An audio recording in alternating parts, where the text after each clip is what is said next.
Now we're going to look at concrete.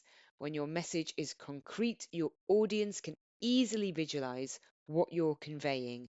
It includes specific details without overwhelming them, along with vivid facts and a focused approach. Your message is clear and concrete. Let's have a look at a bad example. So the subject is thoughts on the project. Hi, Sarah. I wanted to share my thoughts regarding the project we've been working on. There are some aspects that could be better, and I think we should consider a few different ideas moving forward. It's important that we think about the direction we want to take. For example, I believe we might want to change some things, but I'm not sure exactly what yet. I've heard some opinions from others on the team, and there seems to be a general feeling that we need to make some adjustments. Let me know what you think. Best, Tom. So, in your opinion, what makes this a bad example? Pause the video if you would like some time to reflect upon that.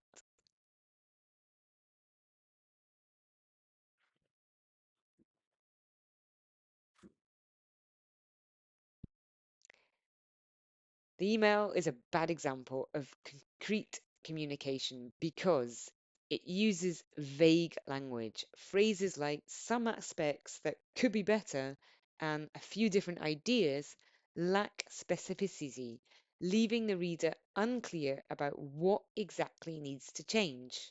Number two, lack of detail. There is no specific examples or concrete suggestions provided, making it difficult for the recipient to understand the message's intent. Thirdly, ambiguity. The statement, I believe we might want to change some things, is vague and does not indicate the changes that are being considered, leading to confusion. Number four, general statements.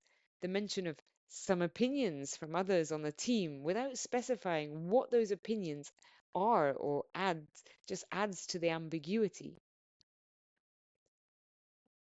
So, what do you think a good example could be? Pause the video if you'd like some time to reflect. Let's have a look. So, we have Hi Sarah, I'd like to propose a few specific changes to our marketing project based on recent feedback from the team. Number one, target audience. We should narrow our focus to young professionals aged 25 to 35 in urban areas. This demographic has shown the highest engagement with our previous campaigns. Number two, content strategy. I suggest incorporating more social media posts that highlight our sustainable practices. For instance, we can create a series of Instagram stories that showcase our eco friendly packaging and our partnership with local charities. Number three, timeline adjustment. To allow for these changes, I recommend extending our project timeline by 2 weeks. This will give us ample time to gather more data and refine our approach. Let me know your thoughts on these suggestions. Best, Tom.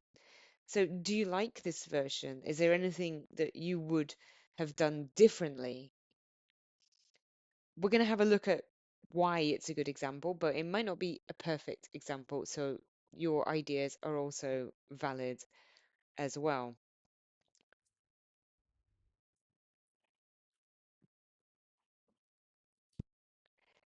We have number one, specific detail. The email provides clear and specific proposals, such as focusing on a defined target audience and a concrete content strategy. This helps the reader understand the exact changes being suggested. Number two, vivid facts.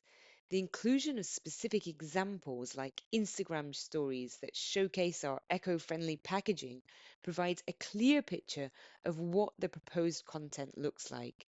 This makes it easier for the recipient to visualize the plan. Clear structure. The use of bullet points helps to break down the information into digestible parts, making it easier for the reader to follow and understand the suggestions. Number four, focus message.